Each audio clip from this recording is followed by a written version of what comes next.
IDTV మన ఉనికి మన వాణి.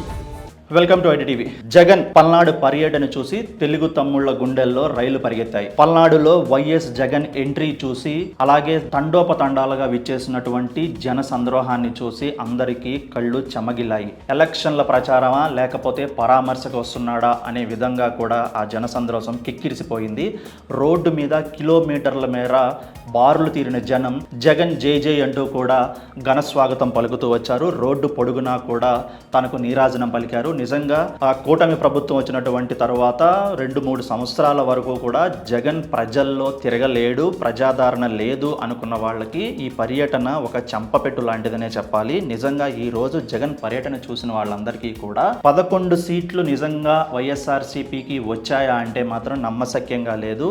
ఈ జన సంద్రోహం, జన కోలాహలం, అలాగే జగన్ పట్ల ఉన్నటువంటి ప్రజల్లో ఆదరణ, ప్రేమ, అతని పట్ల ఉన్నటువంటి ఆ విశ్వాసం కూడా ఇంకా అలాగే ఉందనడానికి ఇది ఒక నిదర్శనం. పోలీసులు, టీడీపీ నేతల వేధింపులతో ఆత్మహత్య చేసుకున్నటువంటి నాగమల్లేశ్వరరావు కుటుంబాన్ని పరామర్శించడానికి, అలాగే నాగమల్లేశ్వరరావు విగ్రహ ఆవిష్కరణ ఆ కార్యక్రమంలో భాగంగా ఈరోజు పల్నాడు చేరుకున్నారు వైఎస్ జగన్మోహన్ రెడ్డి. వైఎస్ జగన్ పల్నాడు రెంటపాళ్ల పర్యటన ఈరోజు నిజంగానే అందరినీ ఆశ్చర్యానికి గురిందని చెప్పాలి. వెనక ముందు పోలీస్ వాహనాలు తప్ప మరి ఎక్కడా కూడా పోలీస్ బందోబస్తు లేకపోవడం, అల్లర్లు చెలరేగాలి అనే వారి ఏదైతే కుతంత్రాలు ఉన్నాయో వాటికి చెక్ పెడుతూ కూడా జగన్ కాన్వాయ్ ముందుకు సాగుతూ వెళ్తోంది. ఏదేమైనప్పటికీ కూడా మాజీ సీఎం హోదాలో Z+ భద్రతలో ఉన్నటువంటి జగన్ కాన్వాయ్ని గనక మనం చూసినట్లయితే దాదాపు 2 కిలోమీటర్ల బారున జనం తండోపతండాలుగా వచ్చారు అంటే మాత్రం తెలుగు తమ్ముళ్ళకి ఇది గుండెల్లో రైళ్లు పరిగెత్తే విషయం అనే చెప్పాలి.